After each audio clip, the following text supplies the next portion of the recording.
Dear audience, আসসালামু আলাইকুম। আজকে আপনাদেরকে দেখাবো যে গরমকালে লেয়ার মুরগির কি ধরনের প্রবলেম হয়। তো আজকে এসেছি আমি মিস্টার আমিনুল ভাইয়ের খামারে। আসসালামু আলাইকুম। ওয়ালাইকুম আসসালাম ওয়া রাহমাতুল্লাহ। আমিনুল ভাই কেমন আছেন? জি আলহামদুলিল্লাহ স্যার। আসলে আপনি কি কারণে আমারে ফোন করলেন, যে কি ধরনের প্রবলেম হচ্ছে আপনার? স্যার আমার লেয়ার মুরগির সমস্যা হইতেছে, ডিম ভেঙে ফেলতেছে প্রতিদিন প্রায় 1 ক্যারেট। 1 ক্যারেট। খাবার কম খাইতেছে এবং খাবার ফেলে দিতেছে। আবার এই পিছনে ভেজা থাকে। পিছনে ভেজা থাকে। এই তিনটে আপনার মেজর প্রবলেম। আর ডিম কমে গেছে গা স্যার, 2-3 2 ক্যারেট। ক্যারেট ডিম কমে 2 গেছে। ক্যারেট। জি। ওকে, প্রিয় দর্শক, আসেন দেখি আমিনুল ভাইয়ের প্রজেক্টটা।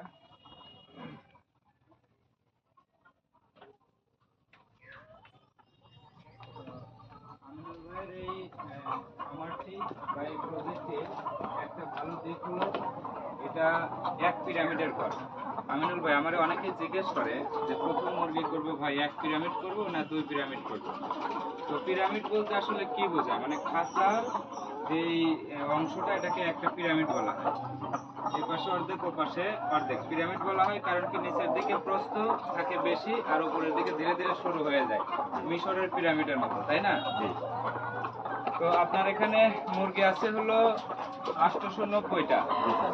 ডিম দিচ্ছে হলো 25.5 ক্যারেট, মানে 25.5 ক্যারেট। সেই হিসেবে ডিমের প্রোডাকশন আছে 86%। আর এই মুরগির বয়স হচ্ছে 55 সপ্তাহ, তাই তো? জি। তো ডিয়ার অডিয়েন্স, আমরা আসলে যে তথ্যটা আমিনুল ভাইয়ের মাধ্যমে আপনাদের কাছে পৌঁছে দিতে চাচ্ছি সেটা হলো এই যে লেয়ার মুরগির গরমকালে যে প্রবলেমটা দেখা যায়, একটা ডিম, সে ডিমটা দেওয়ার পরে নিজেই ঠুকিয়ে খেয়ে ফেলে, ভেঙে ফেলে। আর একটা প্রবলেম হলো এখানে পাওয়া যাচ্ছে যেটা পিছনে ভেজা থাকে। জি। আর একটা প্রবলেম পাওয়া যাচ্ছে যে দেখা যাচ্ছে যে এই প্রোডাকশন পার্সেন্টেজ কমে যাচ্ছে, তাই না? তার মানে খাবার ছিটিয়ে ফেলে দিচ্ছে, ডিম ভেঙে ফেলছে, প্রোডাকশন কমে যাচ্ছে, তাই তো?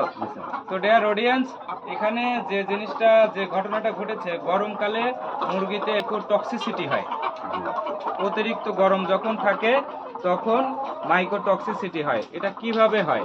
কিছু কিছু ছত্রাক আছে যা মুরগির খাদ্য নালীতে স্বাভাবিক বাস্তুতন্ত্র মেনটেন করার জন্যই থাকে। এটাকে বলা হয় গাট ইকোসিস্টেম।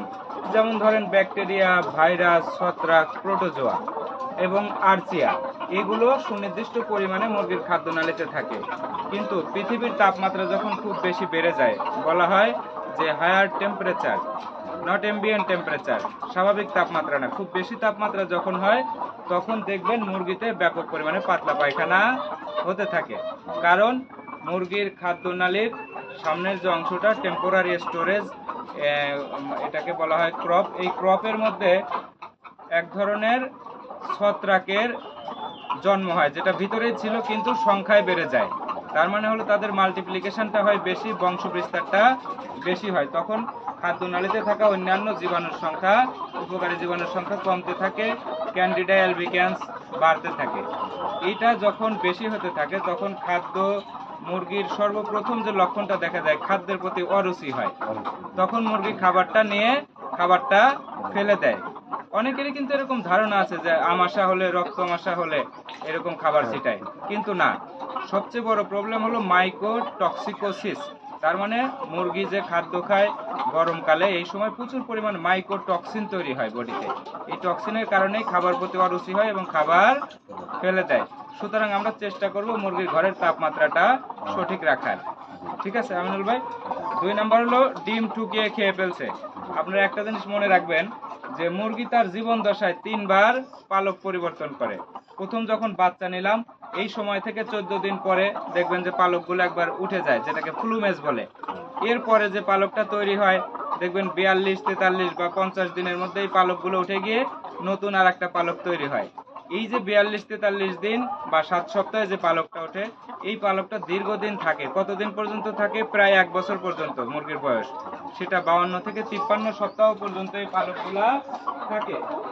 53 বা 52 সপ্তাহের পরে দেখবেন যে দর্শক আপনাদের একটু দেখাচ্ছি, এই যে মুরগির গলা থেকে শুরু করে ধীরে ধীরে পালকগুলা উঠে যাওয়া শুরু করে, লক্ষ্য করেছেন আমিনুল ভাই?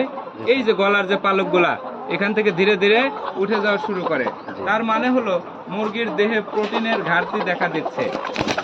এখন এই পালকগুলা নতুন করে গজানোর জন্য তার বডিতে প্রোটিন বেশি দরকার, এই প্রোটিন কম থাকে বিদায় তখন সে ডিমটা ভেঙে ফেলে। কিন্তু আমরা অনেক সময় একটা মিস ইনফরমেশনের মধ্যে আছি যে ডিম ভেঙে ফেলতেছে তাহলে ক্যালসিয়াম খাওয়ালেই ঠিক হয়ে যাবে। বেসিক্যালি এখন তার দরকার, জার্নালে বা পত্রিকায় বলা আছে যে মুরগির খাদ্যে, নর্মালি লেয়ার মুরগির খাদ্যে 16% প্রোটিন থাকে, তাই তো? কিন্তু যখন তার পালক পরিবর্তন হয়, এই ফেজটাকে আমরা বলি যে তার এই পালকগুলো 3 বার যে উঠে যায়, সাপ যেরকম খোলস চেঞ্জ করে, তাই না? এইরকম মুরগিও কি করে, তার পালক ধীরে ধীরে উঠতে থাকে। এই সময়টাতে তার দরকার 27% প্রোটিন। তো আমরা যদি এখানে তাকে এক্সট্রা প্রোটিন সাপ্লাই দেই কিছুদিন, 1 মাস ধরেন, তাহলে কিন্তু দেখা যাবে যে এই যে ডিম ঠুকিয়ে খাওয়াটা বন্ধ হয়ে যাবে। আর পিছনে যে লেদা আটকে আছে, মাইক্রোটক্সিসিটি যখন হয়, আমি বলছি তখন পাতলা পায়খানা হয়, প্রফিউজ ডায়রিয়া হয়। পিছনের পালকগুলো, এই যে পাতলা পায়খানা যখন আসে, মুরগির পিছনের পালকগুলো থাকে একটু নরম, সফট, তখন এখানে পানি লেগে থাকে এবং ভিজে যায়। আর যখন মুরগির ডায়রিয়া হয়, পাতলা পায়খানা হয়, তখন তো মুরগির প্রোডাকশন পার্সেন্টেজ একটু কমবেই। সুতরাং দেখা যায় যে এই রোগে আক্রান্ত হলে মুরগি কিন্তু মারা যায় না। আপনার কি কোনো মুরগি মারা যায়? তার মানে আপনার মুরগি কিন্তু মারা যাচ্ছে না, কিন্তু প্রোডাকশন কমে যাচ্ছে, ডিম ঠুকে খেয়ে ফেলছে, খাবার ফেলে দিচ্ছে। এই যে প্রবলেমগুলো, এটা মূলত মাইক্রোটক্সিসিটির কারণে হয়। ইনশাল্লাহ আমি আপনাকে প্রপার সার্ভিস দিলে আশা করি যে এই প্রবলেম থেকে আমরা মুক্তি পাবো ইনশাল্লাহ। তো দর্শক, আমিনুল ভাইয়ের মাধ্যমে আপনাদের সাথে যে জিনিসটা শেয়ার করলাম, যেটাকে বলা হয় মাইক্রোটক্সিকোসিস। ওকে।